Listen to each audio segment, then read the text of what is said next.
सोचो, जिस यूनिवर्स में ट्रिलियंस ऑफ स्टार्स और बिलियंस ऑफ गैलेक्सीज हैं, उसी यूनिवर्स की सबसे कॉम्प्लेक्स चीज शायद एक लगभग 1.5 किलो का ह्यूमन ऑर्गन है।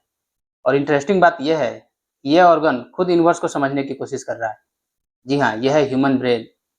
हमारे ब्रेन में लगभग 86 बिलियन न्यूरॉन्स होते हैं, लेकिन असली कॉम्प्लेक्सिटी न्यूरॉन्स के नंबर्स में नहीं है। हर न्यूरॉन दूसरे न्यूरॉन्स के साथ सैकड़ों से हजारों कनेक्शंस बना सकता है।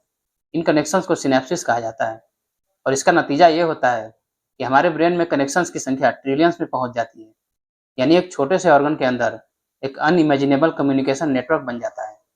कंप्यूटर्स में इंफॉर्मेशन स्टोर होता है, लेकिन ब्रेन काम करता है कुछ और ही तरीके से। ये इंफॉर्मेशन को प्रोसेस करता है, उसमें पैटर्न्स आइडेंटिफाई करता है, प्रिडिक्शंस बनाता है और डिसीजन लेता है। जैसे आप किसी का चेहरा देखते ही उसे पहचान लेते हैं, या फिर किसी अपने की आवाज़ सुनते ही उसे तुरंत पहचान लेते हैं। और जब आप कोई स्मेल फील करते हैं, तो ब्रेन कभी-कभी उस स्मेल को आपकी पुरानी मेमोरी से कनेक्ट कर देता है, और ये सब फ्रैक्शंस ऑफ सेकंड में होता है। अब सबसे स्ट्रेंज पार्ट सुनो, ह्यूमन ब्रेन खुद को ही स्टडी कर रहा है।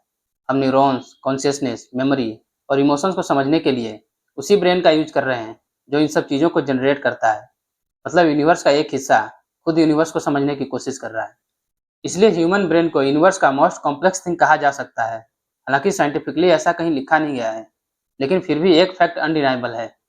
हमने यूनिवर्स में बहुत कुछ डिस्कवर कर लिया है, लेकिन जिस ब्रेन के थ्रू हम ये सब डिस्कवरीज कर रहे हैं, उसकी कॉम्प्लेक्सिटी को हम आज भी कंप्लीटली नहीं समझ पाए हैं। और शायद ह्यूमन ब्रेन का सबसे बड़ा मिस्ट्री खुद ह्यूमन ब्रेन ही है।